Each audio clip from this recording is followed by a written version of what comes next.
Morning, everybody. I hope you can hear me clearly. Well, today's, as part of Palladian Labs webinar series, today's topic that we will be talking about is how safe are your applications, especially your mobile applications. So going mobile, brace yourself for security threats.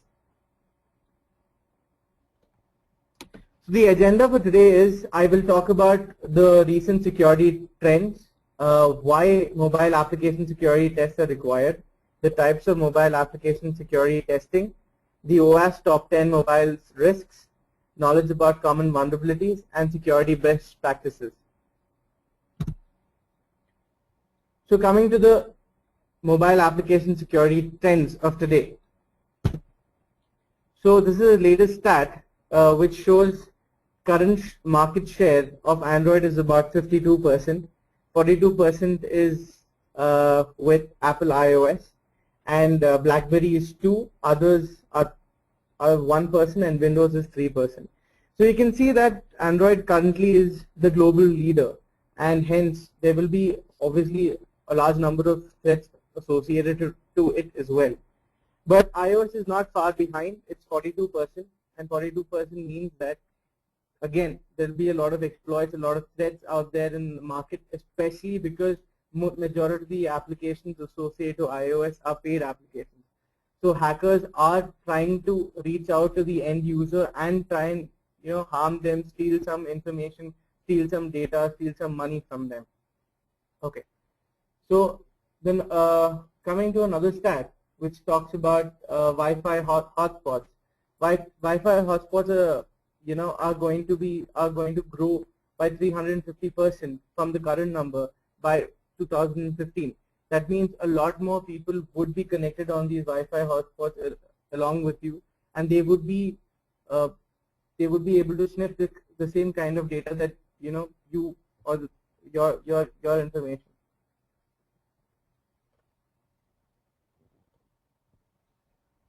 Okay, coming to another market trend. This basically shows the number of applications or the types of applications that people download today.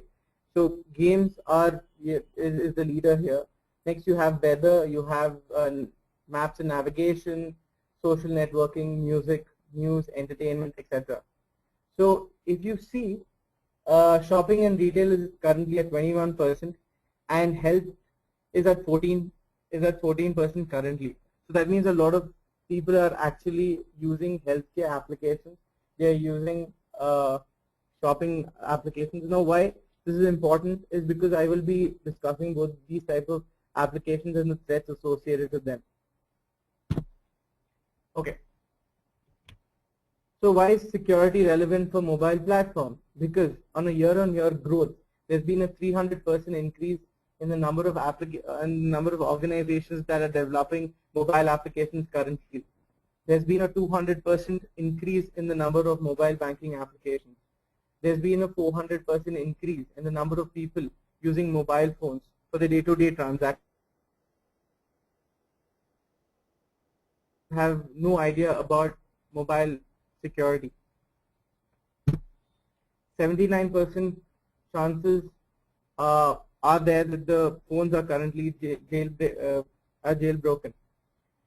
65% chances of mobile phone users not installing antivirus on their mobile phones.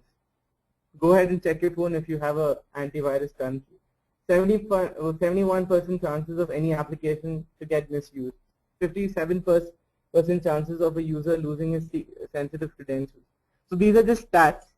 An overall analysis would be that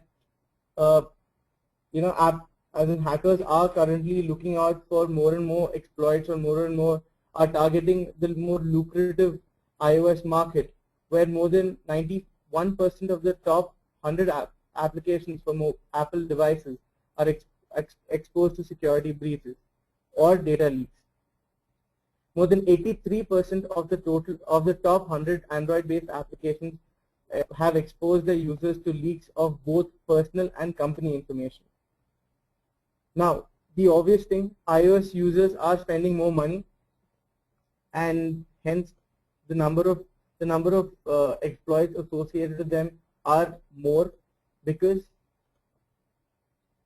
because uh, because the hackers know that these are premium applications, and some of the people who are spending money to buy these applications are, are their bills, or the amount of money that they're spending on these applications is more than even their phone bill.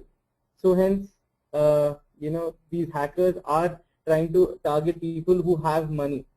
Secondly, for some reason, iOS users have a false sense of security. They feel that iOS is more secure as compared to Android, just because Android-related exploits make it in the news.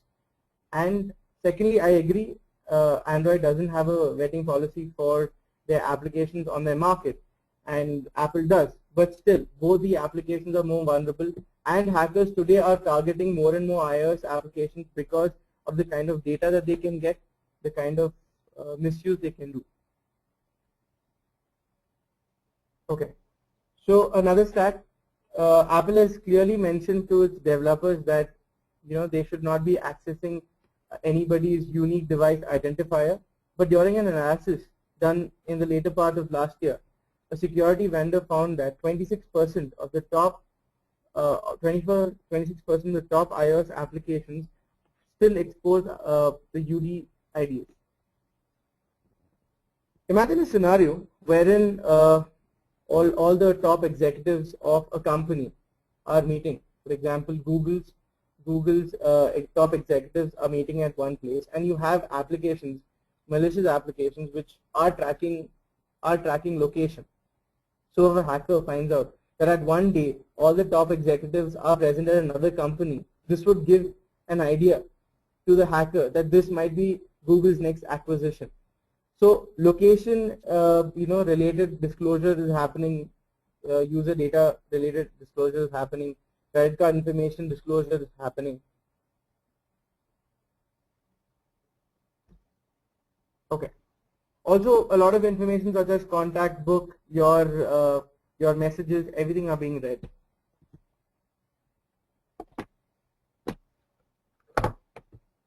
Okay. So coming to another stat, if you go to the top picture, mobile malware grew. 2011 was the year when mobile security became really big, it was the year when mobile security went to another level, because considering the number of exploits that happened in year 2010 and 2011. Mobile malware grew by 155% in 2011, and it grew by 614% from 2012 to March 2013. So you can see it's a very big number. It's a very big stat. So you've seen that the amount of mobile malware has grown by 6 times. Okay. Android is responsible for 92% of all known mobile malware. Obviously, because Android is open source, it's easier.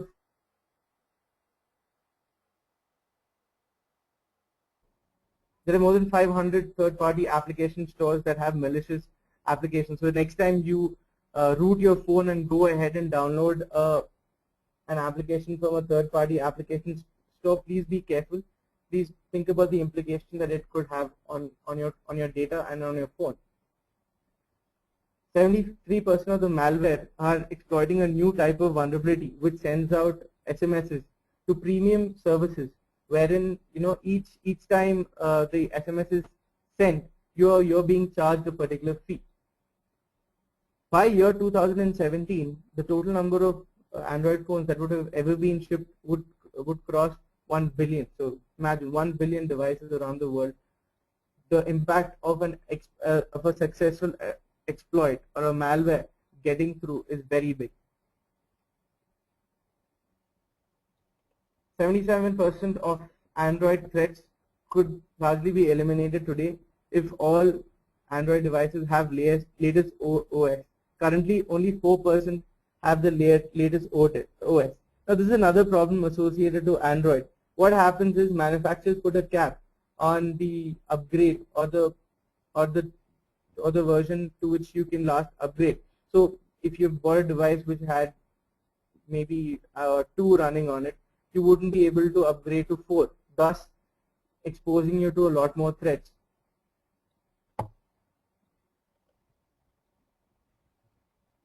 Okay. Another report by a famous security vendor, he basically pointed out that 8 out of 10 iOS applications and Android applications, which are mobile banking applications, are improperly properly configured. Now, in the next slide, I will be talking to you about the common flaws that were seen by this particular company. I would like to talk to you about another vulnerability that was seen later last year. This was the Starbucks iOS mobile application vulnerability, wherein it was possible to steal somebody's phone, connect the phone to your computer, open up the application package without any software. You will be able to see the username, password, his details, etc., etc. A lot of details were being exposed. Starbucks finally confirmed this vulnerability, and they have patched this vulnerability. But using this vulnerability, it is possible for a hacker to go buy himself a free cup of coffee. So, food for thought. Starbucks the Starbucks iOS application is one of the most widely used applications in the States. Another vulnerability associated with WhatsApp. So when it came to WhatsApp, one of the problems that was seen that the data that is present in whenever you use the commonly used messaging application WhatsApp, is all your data is stored in your SD card. So Dutch security researcher did an analysis in which he created a malicious application. He installed it in his phone. Then he accessed this particular data from this malicious application. He accessed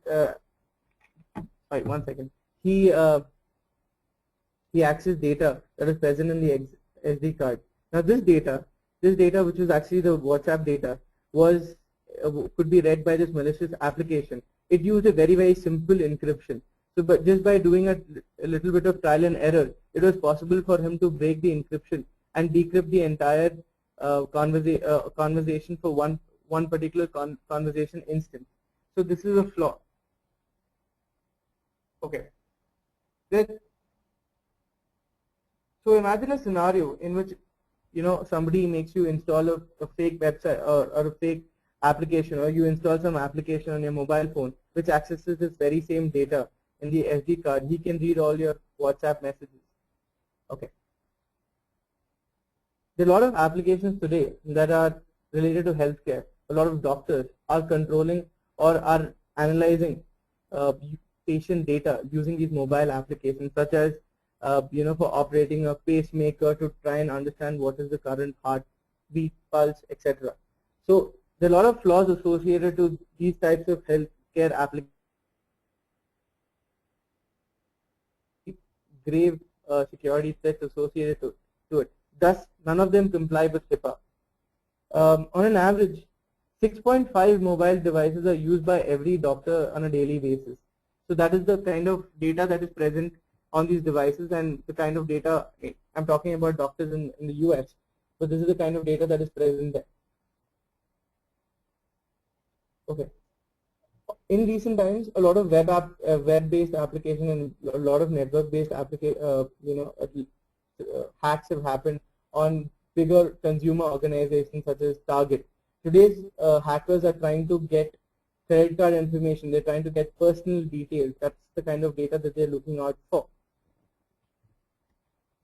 Okay, so now going into the threats that are seen today in most mobile banking applications.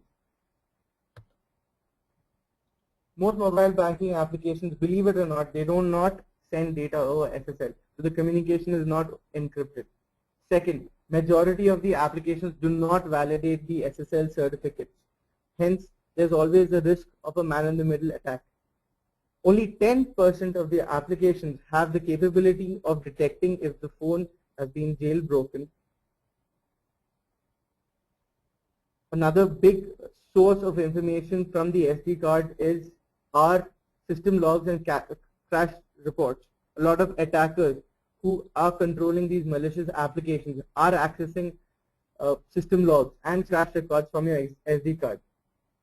Majority of the banking applications that were tested leaked internal IP addresses and file system paths. The use of unencrypted SQLite database to store information is another flaw. The transmission of activation codes, MTANs, etc. is all done over plain text.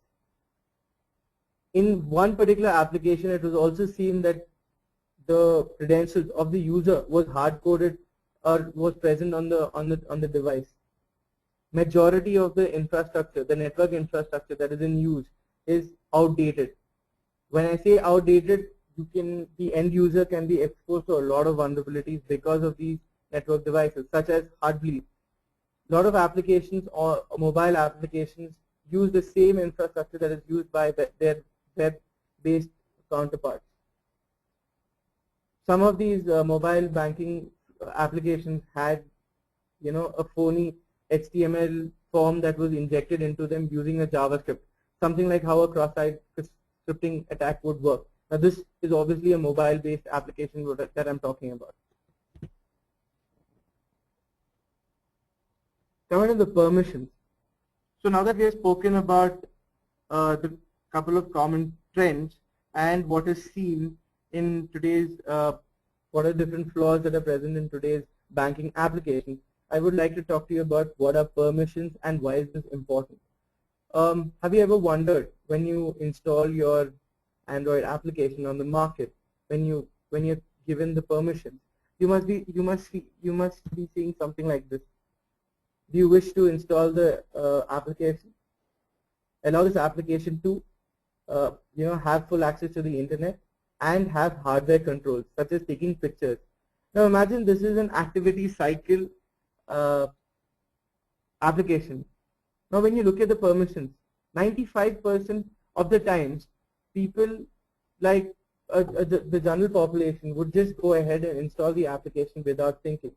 They wouldn't look at this permission. But this permission is very important because this permission is what gives access to the application based data or any network based communication. So this is governed by a file known as the Android manifest.xml. I will show you the Android manifest.xml file for this particular application, and you will be able to gauge how dangerous or how serious not paying attention to this permissions is. So if you see here, you can see the manifest.xml for the activity cycle application. Now this application is a very, very basic application used for very, very elementary operations. Now if you see here, this particular application has access to your internet. He has access to your network state. He has access to, he can call phone. He can read phone state. He can also control the camera. So if you see here, he can access the network state. He knows to which BSS ID which tower are you connecting to. So hence he knows where your location is to an extent. Call phones. This particular, if this application goes malicious or goes rogue, this application can call some premium service such that you would get charged for it. He can read your phone state whether it's being used or not. So in case, it can be used by telecallers to basically understand if you're on a call currently or if you're not on a call currently. And if you're not on a call, then they can call you immediately. He can also control your camera. So without your knowing, he can control your camera, take pictures and send this picture to his end CNC command and control center. Okay. So this is to do with the Android manifest.xml. So next time you install an application on Android market, please be very careful about the kind of permissions that you're allowing this application on your phone. Now, coming to why 2013 was a better year for mobile security. 2013 was a better year for mobile security because the total number of mobile malware variants was just 3,262 as compared to 3,783. The number of families was 57 as compared to 103 in 2012. The number of mobile vulnerabilities detected were 127 versus 416 in 2012. Now this stat is from Symantec's Internet Security Report for 2013. But 2000, seems like a better year than 2012. But what about 2014? So moving ahead into 2014, Kaspersky Lab had logged information that 1,321 unique executables for mobile banking Trojans are present. And by the end of this very quarter of 2014, that number jumped to 2,503. Now, if you look at the affected people, a majority of these applications or these Trojans are present in Eastern Europe and countries like Africa, like Russia. Now, this is where mobile Trojans or mobile banking Trojans first are released, and once they create havoc there, then they slowly move into other developed nations such as United States and other parts of Europe. So if you see that, you see the next slide. This is a slide that talks about a banking Trojan. Fake token is a banking Trojan which steals mobile transaction authentication numbers, which are nothing but like a two-factor authentication token, and it works in concert with computer-based banking Trojans. Now, what happens here is that when the Trojan is installed from the imagine a scenario in which you've downloaded the mobile banking application for a particular bank. When you go to the landing page, somehow a hacker has injected a seed which would give you the link for a token generator. So it would mention that a token generator is required for the two-factor authentication. And as soon as when you click on this token generator, what you're actually doing is you're going to the malicious application which has the fake token banking Trojan present in it. So once you download this, what happens is once this particular Trojan was downloaded, it had permissions such as checking the phone's current state, accessing information about the networks, sending out SMS messages. So these SMS messages were earlier used for getting the mobile-based transaction authentication numbers. It can monitor all incoming SMSs. It could do a lot of things. So it could read a lot of data. It could read a lot of contact information. Now, what happened with this particular Trojan is because it has the ability to read SMSs and send out SMSs. What it would do is whenever a user would try to enter in or would try to authenticate himself or enters a key for an online banking transaction, the Trojan will send a randomly generated fake token number. Then he has the correct token with him. He takes this particular token, he sends it to the owner of this particular malware. He can enter into the application and steal necessary information. Now, this particular malware was among the top 20 most frequently detected threats by the end of this quarter. Like I pointed out, majority of these threats are first designed and initially used in Russia and other.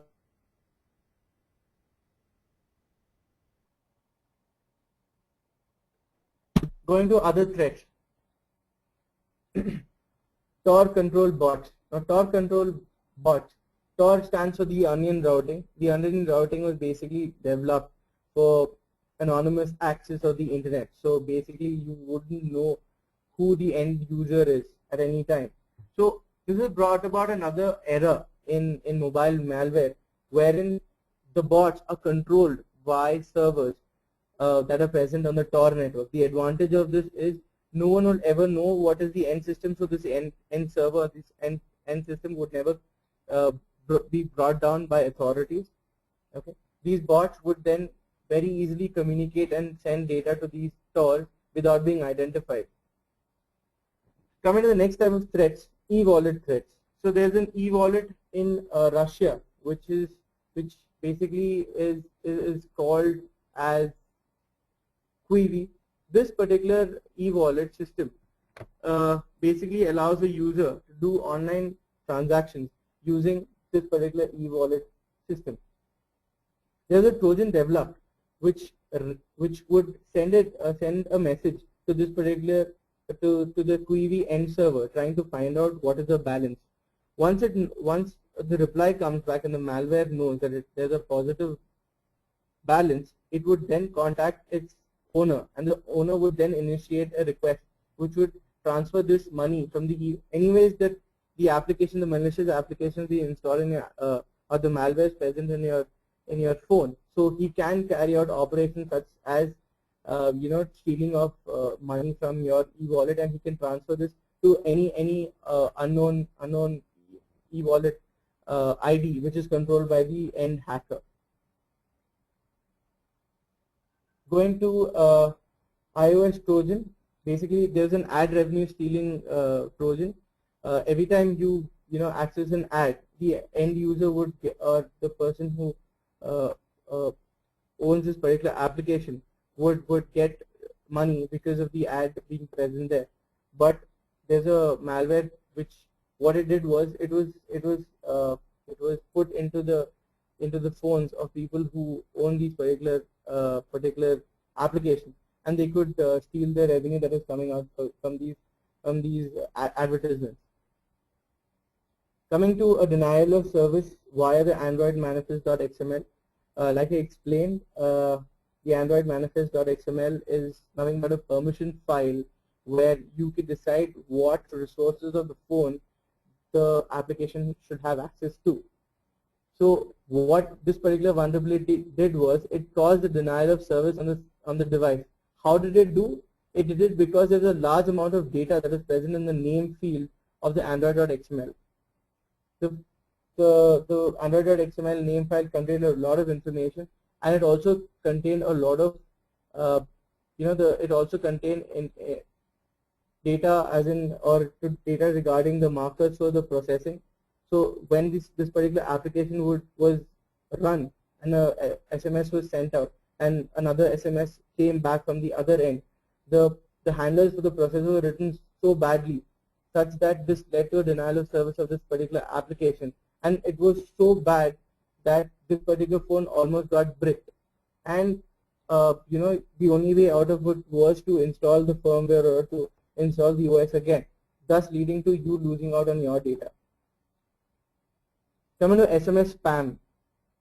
So SMS spam was basically you can send out URLs of malicious sites. People would then install it, and after that, this particular attack was seen in Russia, wherein one of the or SMSs that were coming to the end user, they would get information regarding receiving of a package, and when clicking on that particular link, they would be taken to a legitimate looking Russian postal service website where they would enter some data and the hackers would get this particular information. So these are the type of new threats that were seen in the earlier part of this year. Okay, going to a topic known as phishing applications. An advisory was okay. Before that, we will talk about mobile malware. If you see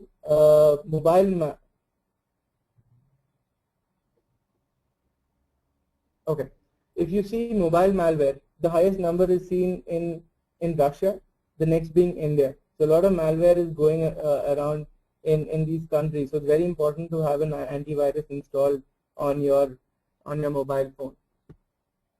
This is the top 20 mobile threats. You can see it starts off with Android OS stealer, and you have things to do with SMS.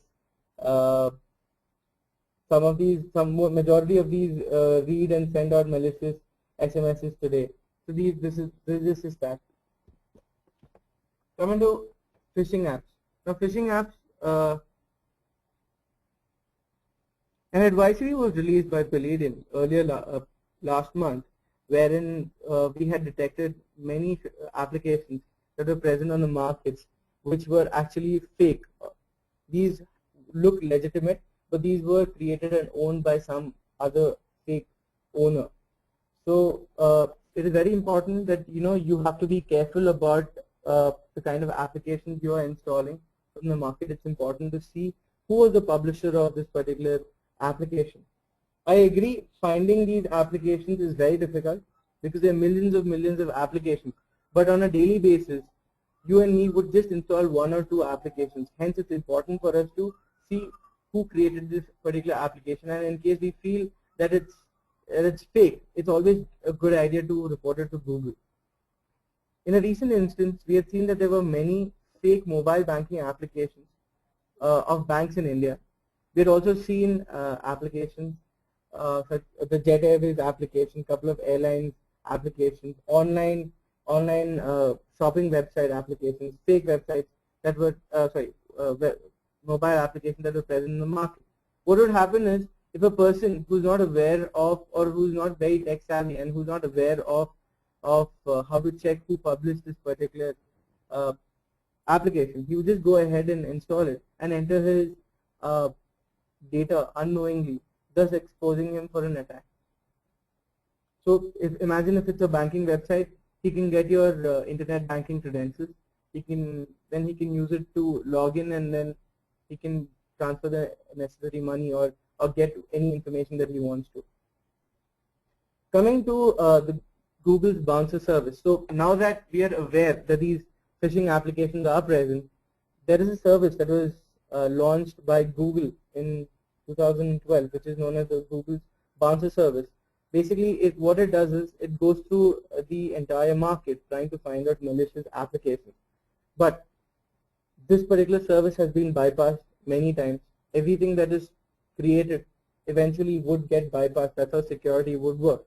So last year it was seen that a security researcher was able to upload a rat into the market. So if you look at your screen, you will be able to see a fake Indian Overseas Bank mobile application. Now, this is being created by Sargis Software Solution. Now, if Indian Overseas Bank were to create a mobile application, they would publish it against their name, not against some other third party. If you also see, you see the date when it was created, March 17, 2014. Indian Overseas Bank would have created the application a very long time ago. So this is fairly new. Also, the number of people who have downloaded it is very less. But that doesn't mean that you have to go on a number-based analysis that, there could be a scenario in which many people have downloaded the same malicious application. So how did we break it down, and how did we know what is happening here?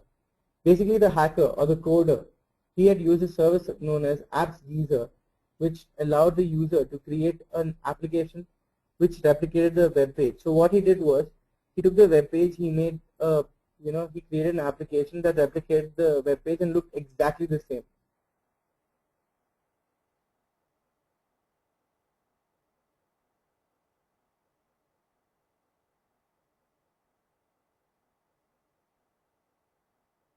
Already got passed to the hacker.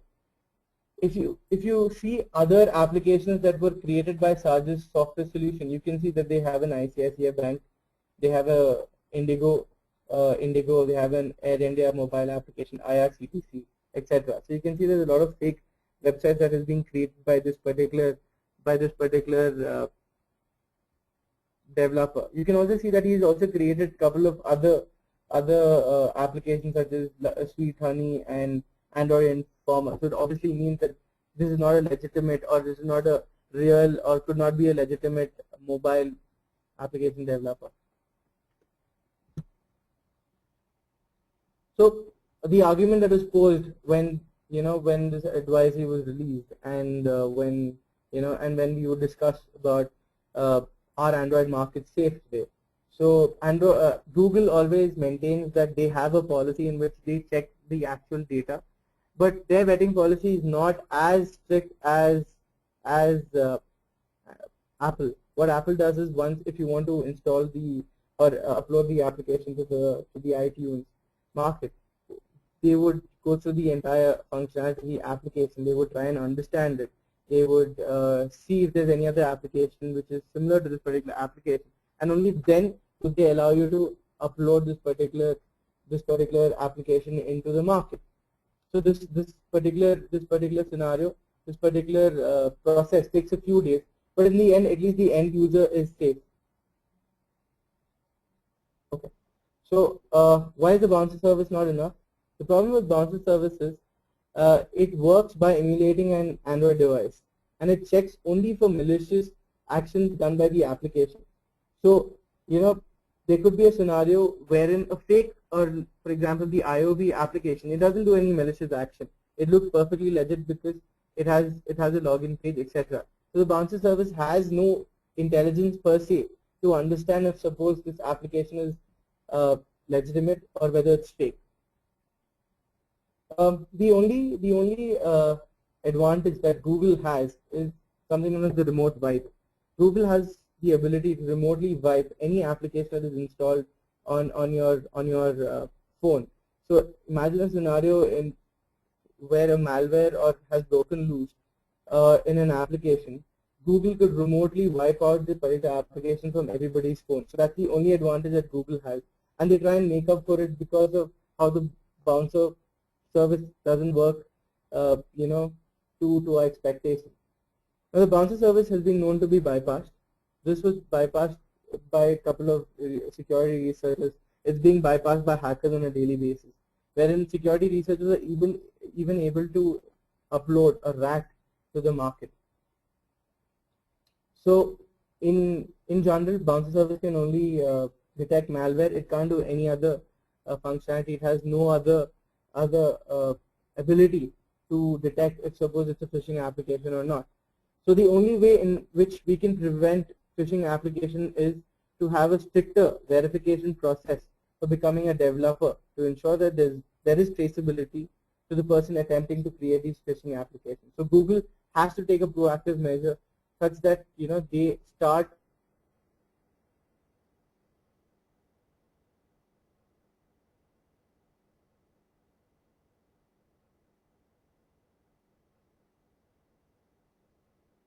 some kind of intelligence in this bouncer service, which would compare two types of application and try to figure out if suppose these two applications are similar. Then Google would have to decide on which particular application is real or which application is fake, and then they could maybe do a remote wipe or send out an advisory saying that this is a fake application.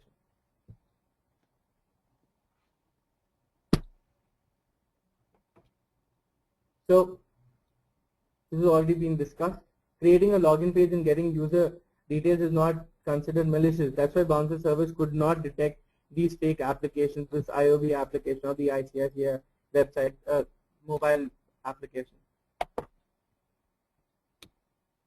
Coming to another threat that is seen, which is very common, is mobile adware.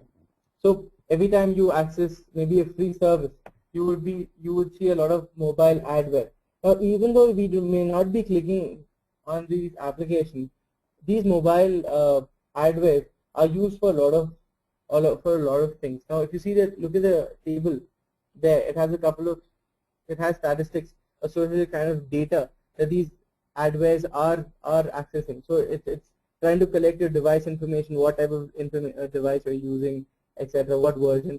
It's trying to collect your location. So that's kind of dangerous. Okay, it's trying to connect it's trying to collect mobile network information, things like that. So because of the, other than these ads being a nuisance or on for a free application, it's also collecting a lot of information, and this information can be used against you when they are trying to do a social engineering attack. Okay, there also came another trend, which the trend which is known as hybrid threats. This is another development that was seen of late. Basically, what happens is in this campaign, both Android and Windows were hit together. So what happened was one particular type of Trojan was distributed via malicious emails. If you were to open this particular email in your mobile phone, then the mobile-based Trojan would get downloaded onto your system. If you were to access this particular email on your PC, then the Trojan-based PC-based Trojan would get downloaded into PC. So in the end, you would which way be affected by this particular Trojan. As soon as you know, and also if you would connect this particular Android device to a compromised system, it would automatically spread. It would automatically spread to the computer. Also, vice versa. As in, if you would connect a normal Android device to a compromised PC, the mobile, as in the Trojan, would pass on to the phone as well.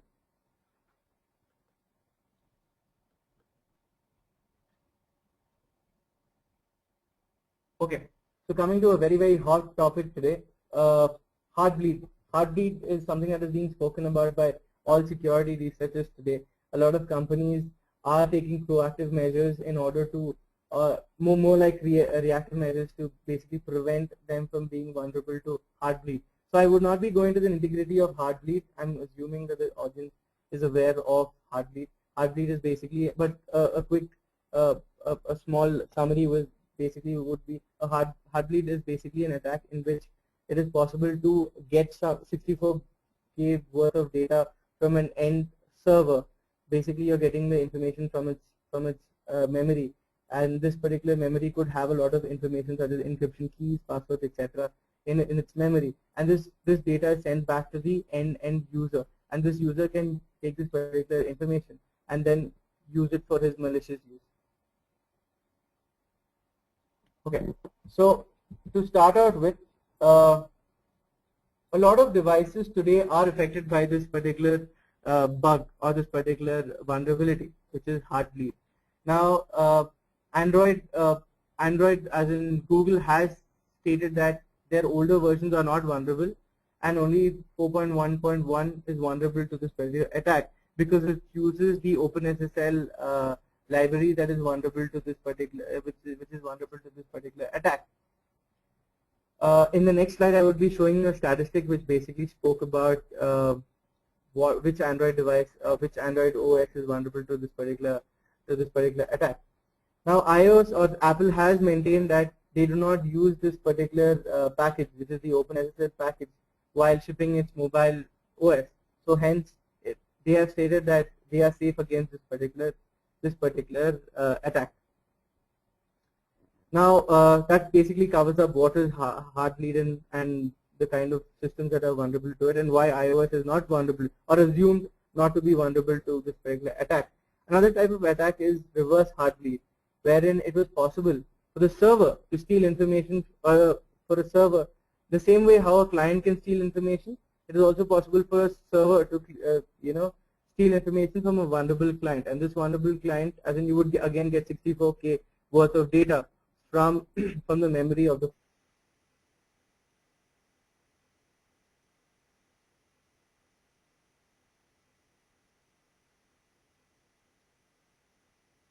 present in the market today.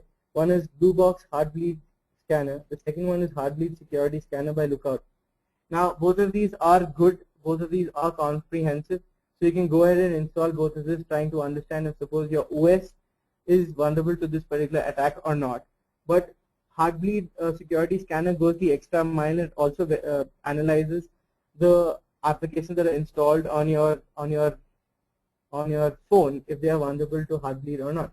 So even though your OS might not be vulnerable to Heartbleed, but if your application installed on your phone is vulnerable to Heartbleed, it is still possible for a end malicious server to pull information in or pull your memory data towards him. So you can still get that data.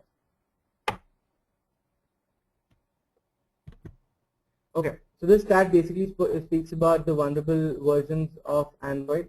You can see that 4.1.1 is said to be vulnerable. It's also stated 4.2.2 is might be vulnerable. Another point that I would like to highlight here is these are I'm talking about the OSs that are have been made by Google and sent out to or to various manufacturers. But there could also be a scenario in which application or developers have created their or customized the OS for their own needs. So we're not sure if suppose they are safe for Heartbleed or not, but it's always good to do an analysis if you have customized your OS.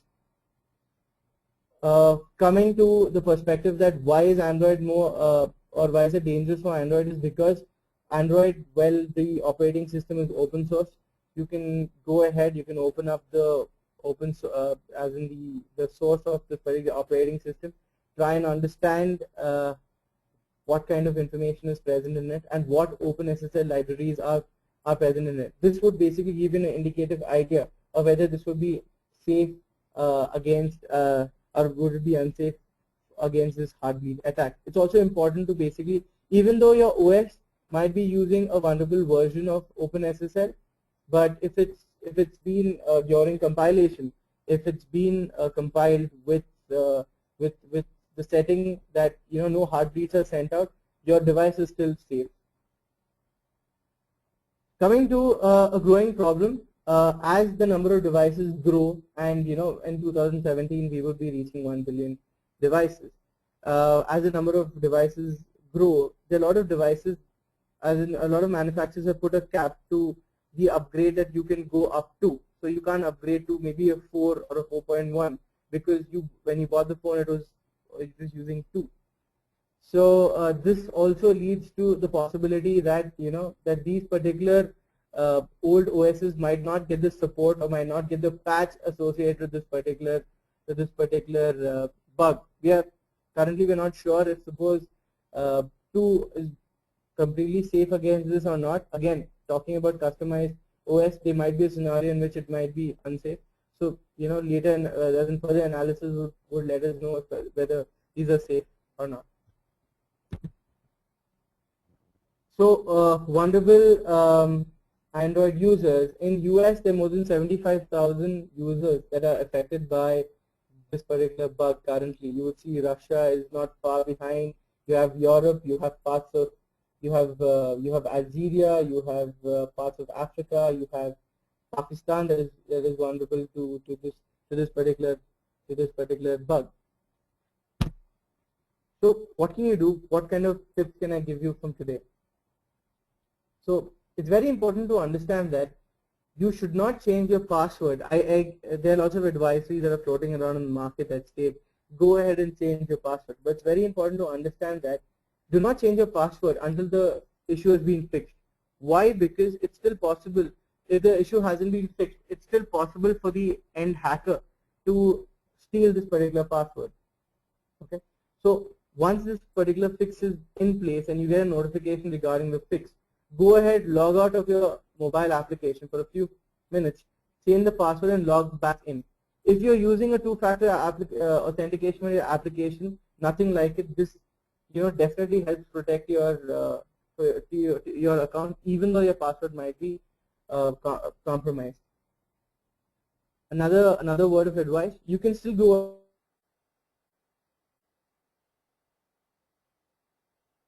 vulnerable, but it is very important to change the password as soon as the fix is issued. Okay.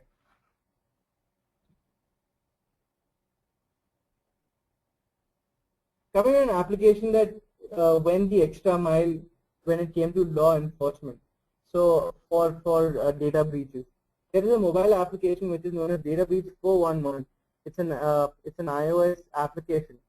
In this application, you have as soon as if you were ever hacked, you have the ability to report any data breaches. It helps you understand the state laws, and it provides you a guide which can it can be a quick guide to basically help in controlling the damage that is being caused and in helping you control the situation. So this application known as Data Breach 411. This was created by Fox Rothschild, which is a law firm in the US, and the advantage of this application is it's quick. You can send you can report the breach ASAP, and the end law firm would have this data. Also, another function or another feature that this application provides, which is very good, is basically a guide to swiftly damage control the situation. So this is how this particular application looks on the Apple iOS market, sorry, iTunes market. Okay, so that basically covered mobile-based trends, mobile OS-based trends, mobile current trends or current mobile malware, adware, the heartbleed, etc., etc. So now moving ahead to mobile operating systems. Now I basically classified them into four categories. You have iOS, Android, BlackBerry, and Windows. Now iOS is is widely used, but Android is still the leader when it comes to the market capture.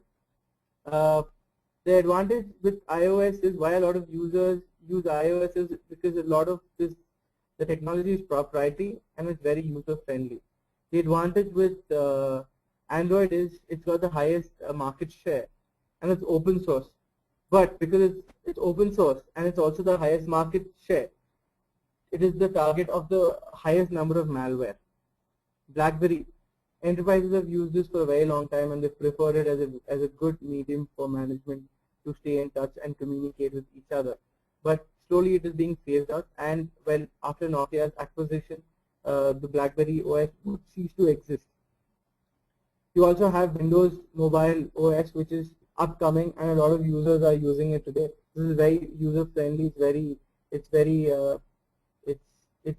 trendy, and it's in today. So that basically covers the mobile application OSs.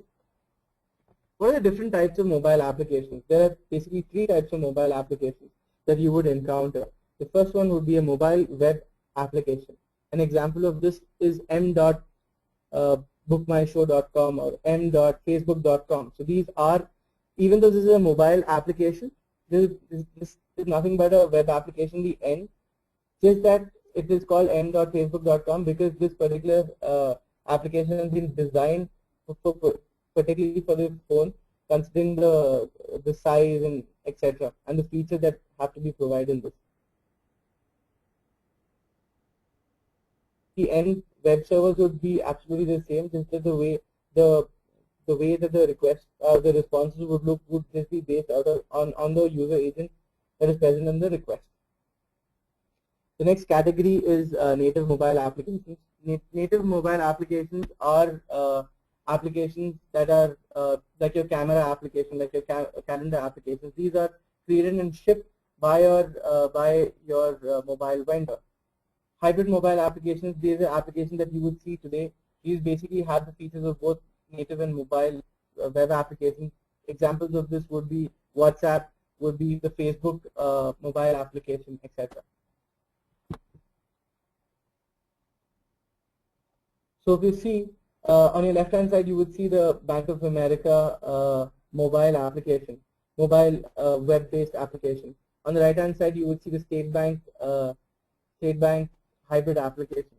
So these are completely different functionality and how they are used, and the threats would obviously be different. The architecture also could be different, as in how whether they are web-based or whether they are hybrid applications, etc. Coming to threat modeling. Now, threat modeling is basically an attempt done by security analysts to basically understand the threats that are possible to any device, application, network, etc. So we basically try and gauge what are the different types of threats that are possible to your application, and what are the different channels through which this particular vulnerability or this particular exploit or a particular exploit can be executed. So a mobile threat model basically is connecting to your phone, it's connecting via Bluetooth, it's connecting to the internet, it's connecting to NFC, it's connecting to your towers. So there are lots of communication channels that come into picture when we talk about mobile devices, and hence the number of threats would obviously be higher. So this is just a threat model. It basically shows the threats that are associated to a mobile application. If you see, the threat can be through the internet, so basically cloud storage, application stores, websites, web services, corporate networks. Then you have your laptop card readers. You have your laptop. You can connect your mobile device to your laptop. You can have NFC, Bluetooth.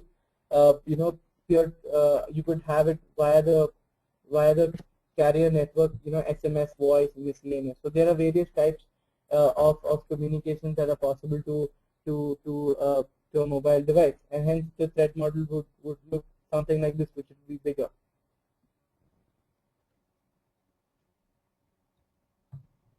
So coming to the threats related to these types of applications. Now, web-based applications would have different types of threats, and hybrid mobile applications would have this different type of threats.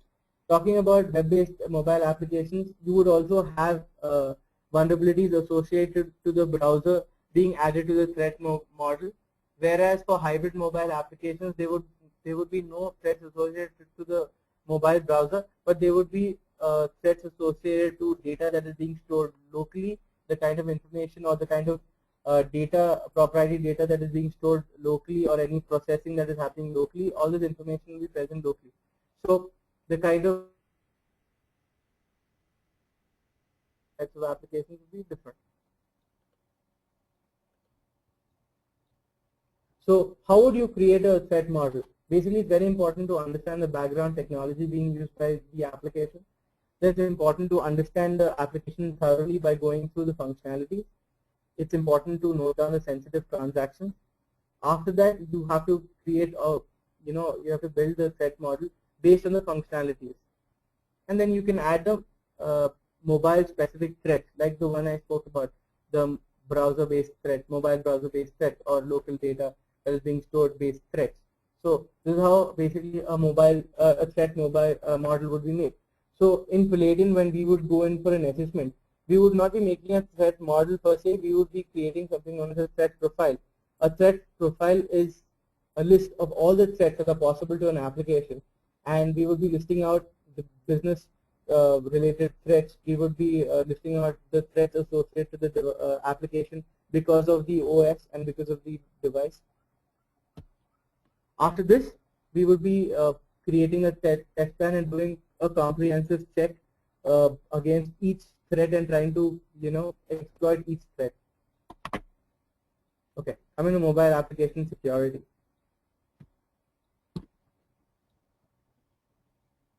So SDLC is something that is used by a lot of companies today. They have SDLC process in place. So it's very important to understand these threats from day one. So it's very important to address them during the designing phase, so that your business needs are also met along with your security needs. So it shouldn't be like in a case that once you've gone live, you're trying to fix the vulnerabilities because of a possible breach. That would be more difficult, because that would lead to a lot of change that would be required by your application team, which again would delay or would extend your downtime on the market. It is also important to understand the code review flaws. So in Palladium, we also give services associated to trying to we go through the entire code. We try and understand what are the flaws associated with the code, and is there a possibility for a vulnerability or not. So we completely analyze this particular code manually. Then application-based flaws. It's always a good idea to conduct gray box assessments. A gray box assessment are assessments in which you have the login credentials for the application and you're testing out post-login pages. Why is it important? Because all the any sensitive transaction would happen post-login. All your sensitive data would be present post-login. So it's important to carry out these assessments, but on a UAT, so that UAT is basically a test environment, so that we can do a full thorough assessment and a comprehensive assessment, trying to understand what are the vulnerabilities. Also, it's important to do a periodic assessment because of the regular updates that go into applications. It's always a good idea to have a periodic assessment done at appropriate intervals. Secondly, also because security is dynamic, it is improving. Mobile security is something that is growing year on year significantly. So every year we get to know about new vulnerabilities that weren't present the previous year. So it's important to get the same application tested after 1 year to basically safeguard you against yourself against the new threats or the new vulnerabilities.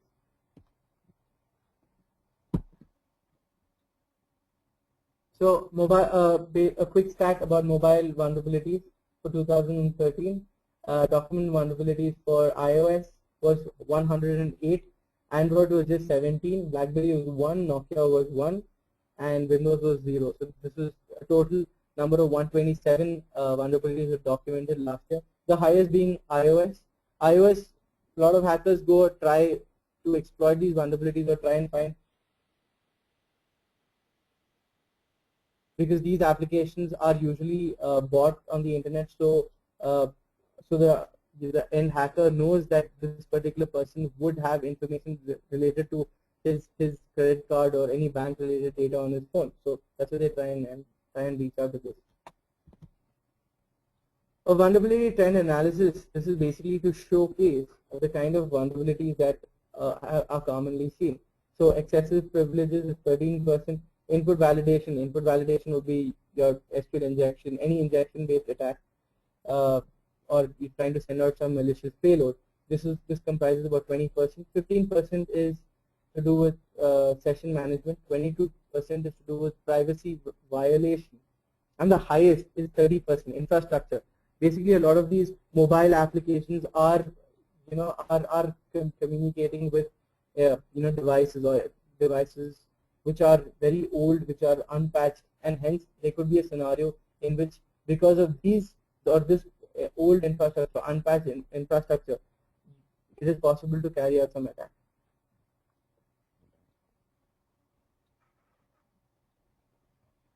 So challenges that we encounter when it comes to mobile security is, because of the variety in mobile space, each OS is different.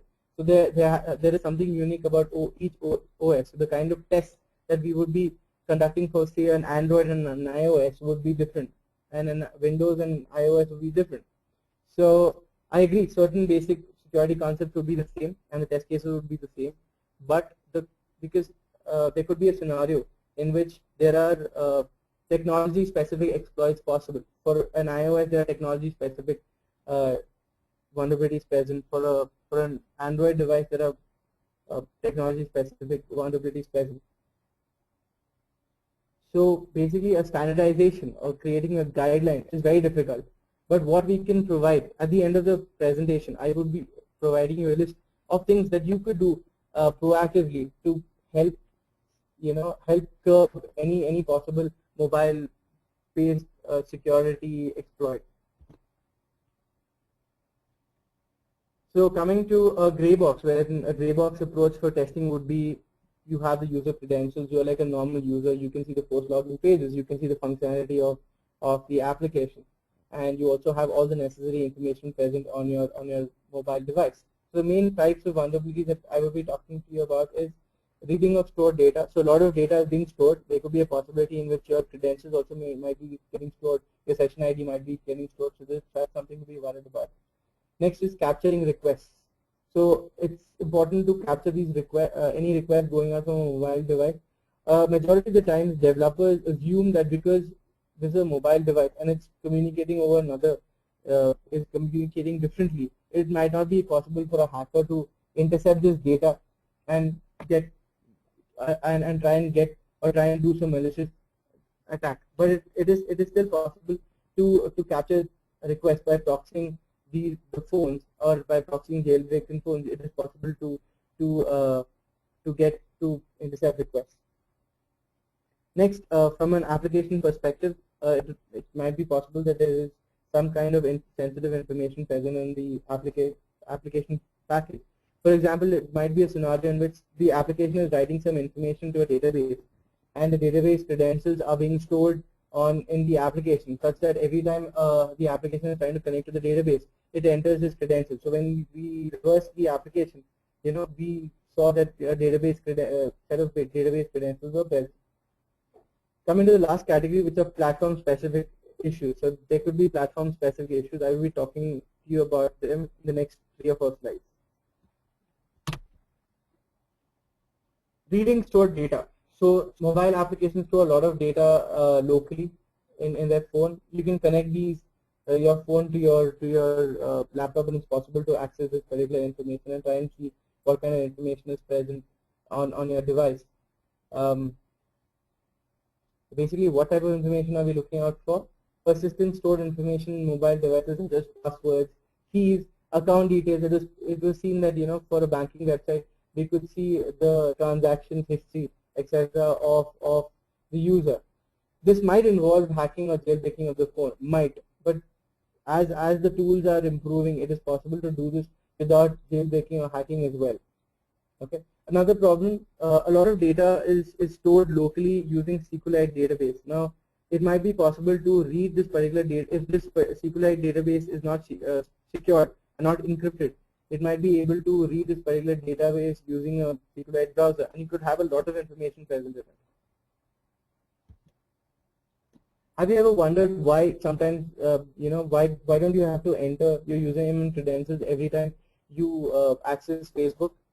There could be a scenario in which Facebook might be storing your username, password, and doing the authentication in the back end, thus rendering the logged in page. I'm not saying that Facebook does it, but an application can have this particular functionality. That is why it's very important to access the locally stored data. Capturing requests. So you're basically trying to intercept data that is being transmitted to the server. A lot of developers do not have input validation or server-side checks, which is basically check for data that is coming from mobile devices, because they assume that interception might be difficult. Okay, you can use this particular you can use this particular type of exploit in order to change some data, or trying to access somebody else's page, or trying to access somebody else's account balance, or add yourself as the beneficiary. Okay, there could also be a scenario in which these variables might be encoded, but it's still possible for you to reverse it or replay the same parameter value. So you can replay it and still do the attack. In case you do not have a mobile device, no problem. You can still go ahead and intercept requests using a simulator or an emulator. Reversing the application code. It's important to check for hard-coded secrets. So in case a mobile is using a jar file, that's basically a Java-based application, it is possible for you to decompile the entire package, recompile after making your own changes, okay, and then install it back into the phone. So such that when somebody runs that particular application next, you can maybe get some information and pass it on to your end. So this is what hackers can do. Platform-specific issues. Now, when it comes to Android, you have two, which is Zipmo and malicious applications. Zipmo is nothing but a malware which was used to steal MTANs, which are mobile transaction authentication numbers. So the example that I've shown to you previously, what Zipmo would do is it would basically get this particular information and pass it on to its CNC, and then the money would get transferred from this person's account. There are a lot of malicious applications that are present on the internet. A couple of malicious applications I've spoken about, and I've also spoken about phishing applications. Now, because Android it's easier to develop, and secondly open source, it's hence the number of malicious applications are a lot more than malicious applications that are present on iOS, because Apple, as a policy, goes through all the applications and ensures that a vetting process is done, and they are basically deciding on whether to keep the application there or not. An application, a vulnerability associated to iOS is iOS backgrounding, which is nothing but, or also called as a screenshot caching vulnerability. What happens is, in order to optimize the user interface performance, when you say you get a text message and you're on some application, you click the home button. So what the application does is, what the device does is, in order to show the animation of zoom out, it takes a screenshot of this particular of what is there on the screen. Then when you go back to your application, the application shows you the same page. So zoom in features also because of this screenshot. Now what Apple doesn't know is, because of this particular problem, these screenshots are taken randomly whenever you hit the home page. So there could be a lot of sensitive information that is present. You can get this sensitive information by connecting this particular phone to your computer and running certain tools. It is possible to get this particular screenshot. Okay, So screenshot path, if you see here, it would be /private/var mobile/application/application ID / so this is where the path of this particular screenshot will be present. Okay, coming to the code review part of it, we have the capability to review the source code of the application, and in order to disclose the flaws that are present in the code. Okay, so a lot of flaws or in an application crop up because they originate from bad application coding. Also, there could be a scenario in which a third party did the analysis but could not find all the vulnerabilities associated with it. So it's very important that you ensure that a comprehensive test is being carried out, and a third-party vendor who would be performing the security test covers all the necessary threats and vulnerabilities of present day. Okay. We have the capability to review the Android application, the iOS application code, other mobile application. Now, what is the advantage of this is analyzing the code would basically give you an idea of how the code runs. It also gives you an idea of how big the impact of the vulnerability could be. So benefits of the code review: it can detect injection flaws, it can detect backdoors or suspicious code. So there can be a scenario in which the application vendor is somebody else, and he might have put a backdoor in the application so that he can have either sorry to interrupt, but I just need 5 more minutes to complete this webinar. Okay. So in case an application owner or the application developer has put a backdoor, we can analyze and find that it's possible to detect hard-coded passwords and keys. It's possible to find out what is the weak algorithm, what kind of or even find out some certain platform-specific issues. Okay.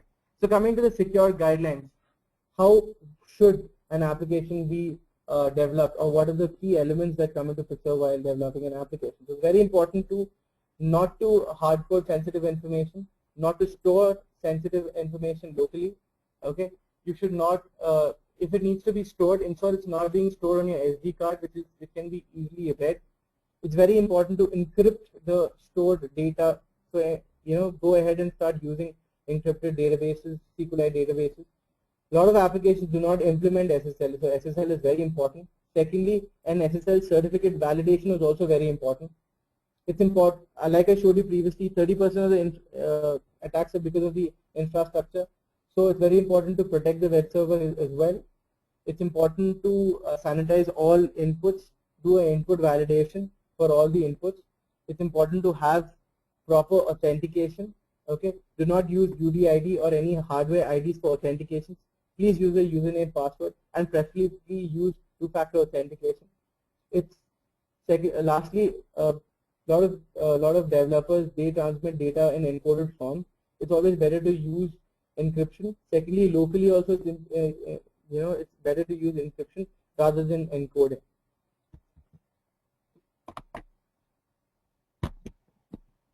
Couple of general tips of how to use mobile phones and how to be safe against all these attacks, especially the malware attacks. Okay, make sure you have an access code, you have maybe a password that is securing your phone. It's very important to not to download any applications from third-party applications, application markets. It's important to check the permissions of the application. It's important to install all latest system updates. It's important to back up your data. It's important to download and run anti-malware applications. It's important to have an antivirus installed in your latest antivirus. Preferably, go ahead for a paid antivirus. This will basically give you the function, the ability to be able, even though your phone might get locked, you can still trace this particular phone. You can wipe data out of this phone. You can, etc. So a lot of features that are present. Okay, so that can be provided by some of these paid antiviruses.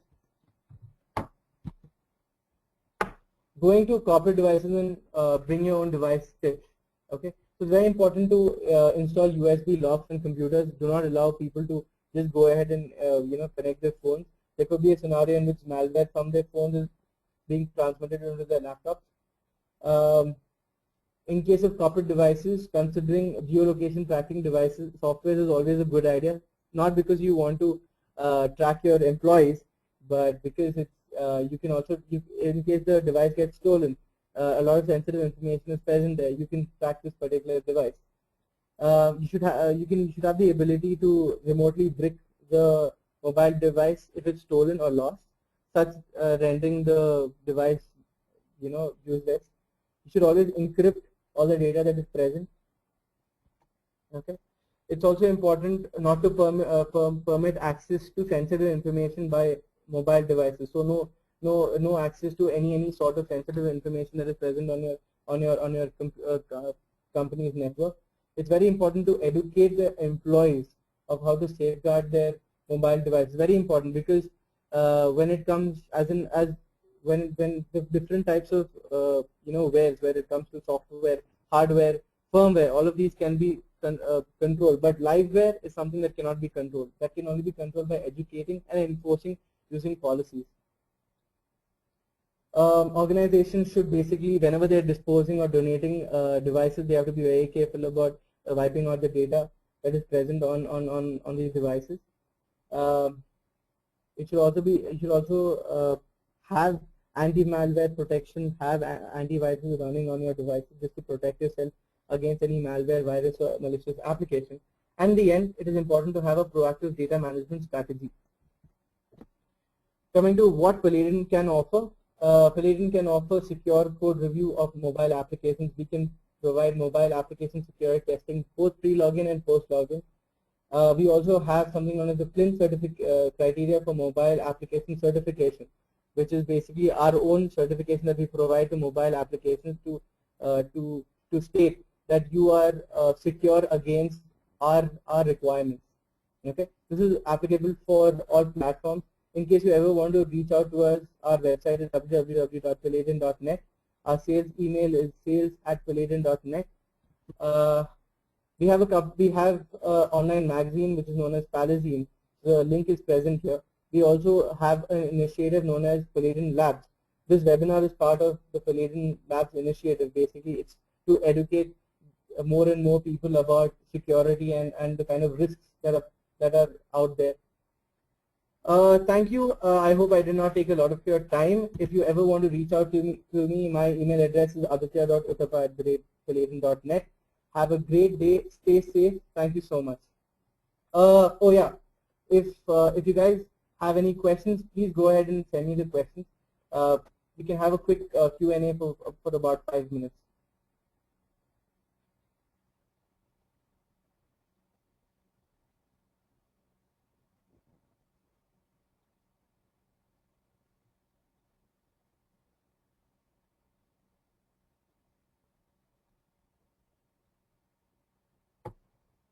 Okay, so there's one question which basically states, is there any way to control permissions for Android manifest.xml?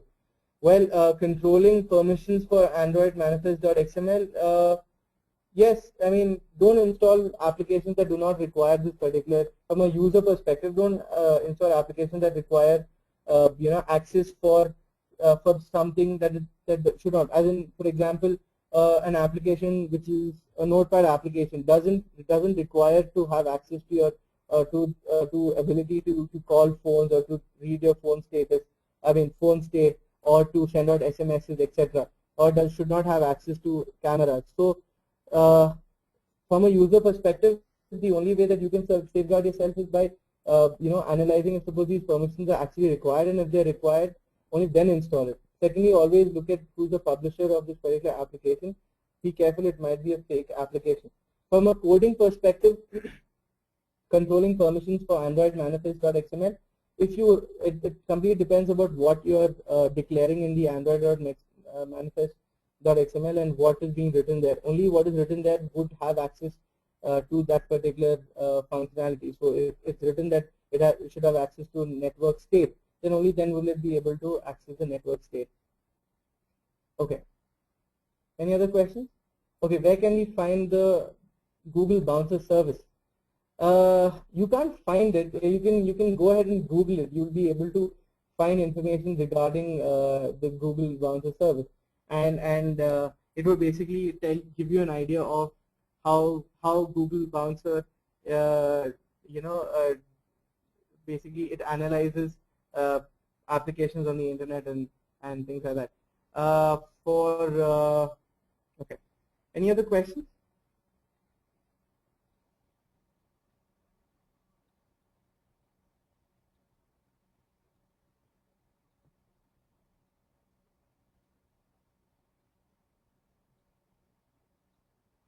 Okay, why iOS has more vulnerability when compared to, okay, why does iOS has more vulnerability as compared to Android, even though Android is open source? Now, well, iOS, like I told you, these are paid proprietary applications. Now, hackers today are looking out for data, looking out for information, okay, and why more number of iOS related threats are possible are present, because hackers know for a fact that these people have spent money for buying these applications. Hence, they would be doing a lot of mobile-based transactions, and they'll obviously what they look at them as at like how hackers would look out for a fat goose, basically, who would have a lot of money. So they would associate a person who downloads an iOS application to have more money. So they would think, okay, fine, he might have some sensitive information in his phone, or might be using a banking application, and I can steal some money or information from there. That is why iOS has more number of vulnerabilities. Secondly, Android from a structure level, from a kernel structure level, is a little more secure. I mean, the kernel structure for iOS is not known, because it's secret. But how Linux is developed, it has some inherent security features, some good things that have been written into Linux, such that they are secure against a lot of threats. Okay, any more questions?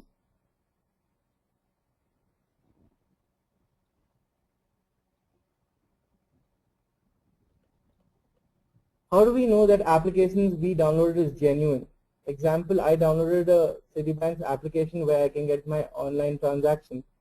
How sure are we applications are really from Citibank, as there are no address bar to see the actual Citibank link? As you said, check the creation date, number of people downloaded. Yeah. See, also it's important to see against which developer account is Citibank's, as in this particular application is also associated to which developer account. So it would be something like Citibank.incorporation. So it will basically give you an idea that this is the real application. Secondly, it's also a good idea to check the creation date, number of people who have downloaded. Also, very good idea is always read the reviews. There could be a lot of people, as in the advantage of the internet, and because of the proactiveness of people always go ahead and give their comments. So there could be a scenario in which people have put comments down saying that this is a fake website, this is a fake application. So go ahead and read all of that, and only then go ahead and install it. Even while installation, be careful about permissions, but even that's another thing that you can safeguard yourself against.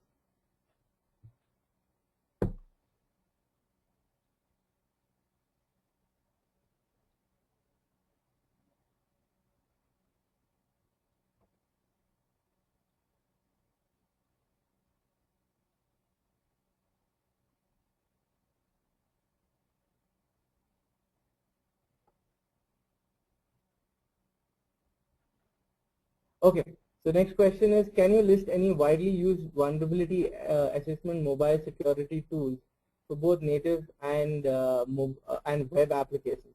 Now, yes, I can give you a list. Basically, if you write to me, I could maybe give you a list, but from a webinar, so that everybody is aware of this. There are lots of tools that can be used. Firstly, you need to use a proxy tool. So you can download either Charles or Burp. You could use tools iOS viewer tools and tools used for reversing packages.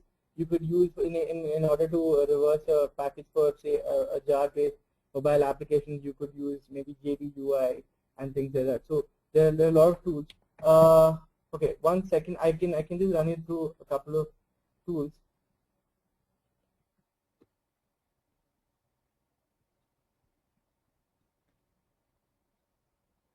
Just hold on 1 second.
Okay, fine. Okay, so a list, comprehensive list. Well, I can send you a mail. I can do that. But you can use IO Explorer. You can use Charles Burp. For Android, you can use any reversal tool to basically analyze the code. You could use for Android. So there are a couple of tools that are available on the internet. There are no scanners per se that are present for mobile devices currently. That's one shortcoming. Okay, another question is to increase business banking organization try to use mobile application, but last week there was an article in the newspaper about threats using mobile applications and mobile devices. How, but how, okay, how can we overcome these threats to continue to implement these applications? So like I said, during the entire presentation, there are a lot of things that come into picture when it comes to mobile-based security. First thing, the user itself should be educated. Secondly, from a mobile application perspective, it's important to carry out security audits on your mobile applications, just ensuring that in order to ensure that there are no vulnerabilities present in them, and you need to get them done periodically because security is dynamic. So you could have vulnerabilities cropping up, say after a month, some new type of exploit might be present. Also, the kind of from a mobile application perspective, it's also very important to basically sandbox your application such that nobody can, no other application can access the data that is present in your or the data that is being accessed in your application. Lastly, it's important not to write any such data on easily readable memory. So don't write it on any SD card. Any data that is being stored locally, have it encrypted. Don't store any data that is locally. Don't store any hard-coded data. You should also always have SSL communication present, and validation of SSL certificate should happen in case a fake SSL certificate is being provided. So then a user should get a notification. Lastly, in case your application should have jailbreaking, it should have the capability to analyze if suppose if the application is running on a mobile phone that is jailbroken. So in case it is, then automatically the application should not be allowed to run, or because if the phone is jailbroken, there could be a scenario in which a lot of information, it will be easier for a hacker to who's controlling another application to steal a lot of data.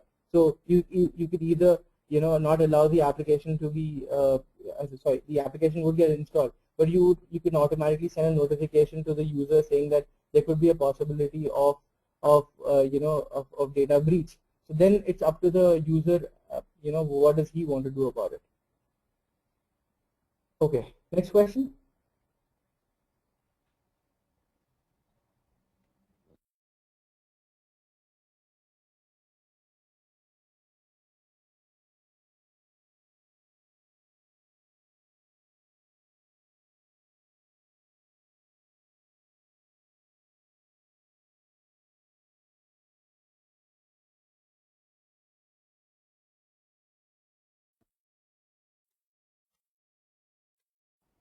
Okay, I think that's a wrap. Let's do one thing. If you have any questions, you could always write to me, and I'll get back to you. I promise I'll get back to you within a day's time. So you can see my email address. I have projected that on the screen. So my email address is present there. So you can just write to me anytime, and I will get back to you, regarding any queries that you have. Thank you for your time. Thank you for attending the webinar. I hope this has given you the opportunity to get aware about the vulnerabilities that are present for applications. So stay safe. Thank you so much. Bye.